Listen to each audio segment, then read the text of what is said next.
रोकी दिया कहता नहीं कि बॉकिंगवा जगह बोल कर संग बोल नहीं तो ए माने बच्चे के तो बच्चे छोड़ी अपन देखी फला नहीं चोकर बनी हां तुलसी बावली रामचरितमानस में लिखा है एक आवाजिया गाय वहां के अब आप झाल छोड़ के चले जाए खाली नैया का आवाज बोलती जा से बोलती आओ अरे लक्ष्मण जाते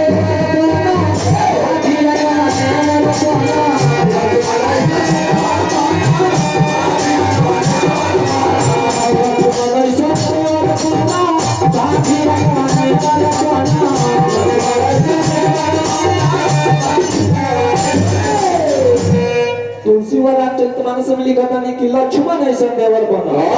ना भाभी है ना देवर बना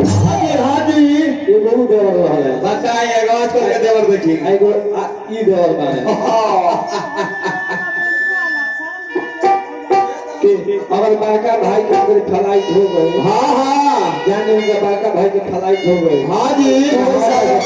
दुबई जाए खातिर हां अभी यहाँ के ओए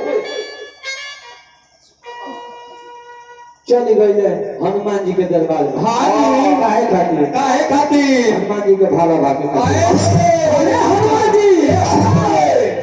भाई के 5 साल खातिर फ्लाइट होने रखे वो रुकवा दिया का जोड़ी फाड़े क्यों लगो लोग जोड़ी में आगे लगा दो काहे खातिर ओरिया रोज ना रोई हम ना रसोई हो बोले जा हमार मजा करत नहीं ये हाल इनकर बा ए बा अरे लक्ष्मण जाते ताबिया